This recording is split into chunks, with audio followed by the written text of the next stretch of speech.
Hi friends, welcome to my mini vlog. ಇವತ್ತಿನ mini vlog ಒಳಗೆ ನಾನು ನನ್ನ ಶಾರ್ಟ್ ವ್ಲಾಗನ್ನು ಶೇರ್ ಮಾಡ್ಕೊಳತ್ತೀನಿ. ಇವತ್ತಿನ ದಿನ ಒಂದು ಕೋಇನ್ಸಿಡೆನ್ಸ್ದಾಗಿ ಒಂದು ಹೋಳ್ಗೆ ಮಾಡತ್ತಿದ್ದೆ. ಬಟ್ ಇವತ್ತಿನ ದಿನ ನನ್ನ ಬರ್ಡೇ ಇತ್ತು. ಬರ್ಡೇ ದಿನ ಕೋಇನ್ಸಿಡೆನ್ಸ್ ಆಗಿ ಹೋಳ್ಗೆ ಮಾಡಾಕತ್ತೀನಿ. ಬಟ್ ಯಾವುದು ಸೆಲೆಬ್ರೇಷನ್ಗಾಗಲಿ ಅದೆಲ್ಲ ಏನಿಲ್ಲ. ನನ್ನ ಬರ್ಡೇ ಐತಿ ಅಂಥೇಳಿ ಏನು ಹೋಳ್ಗೆ ಮಾಡತ್ತಿಲ್ಲ.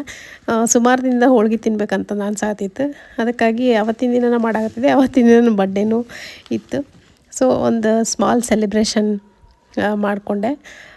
ನನಗೆ ಬೇಕಾದವರು, ನನ್ನ ಪ್ರೀತಿಸೋರು ಒಂದು ಸ್ಮಾಲ್ ಸೆಲೆಬ್ರೇಟ್ ಮಾಡಿದ್ರು. ಸೊ ಲಾಂಗ್ ವ್ಲಾಗ್ ನಾನು ಆಲ್ರೆಡಿ ಅಪ್ಲೋಡ್ ಮಾಡೀನಿ ಯೂಟ್ಯೂಬ್ ಚಾನಲ್ ಒಳಗೆ, ನೋಡಿರಿ. ಸೊ ಇವಾಗ ನಾನು 2 ಕೇಕ್ ಕಟ್ ಮಾಡಿದೆ. ಒಂದು ಐಸ್ ಕೇಕ್, ಒಂದು ನಾರ್ಮಲ್ ಕೇಕ್ ನಮ್ಮ ಮನೆಯವರು ಆರ್ಡರ್ ಮಾಡಿದ್ರು. ಸೊ ಇದಾಗಿತ್ತು ರೀ ಇವತ್ತಿನ ಮಿನಿ ವ್ಲಾಗ್. ಮತ್ತೆ ಸಿಗ್ತೀನಿ ಮತ್ತೊಂದು ವ್ಲಾಗ್ ಒಳಗೆ.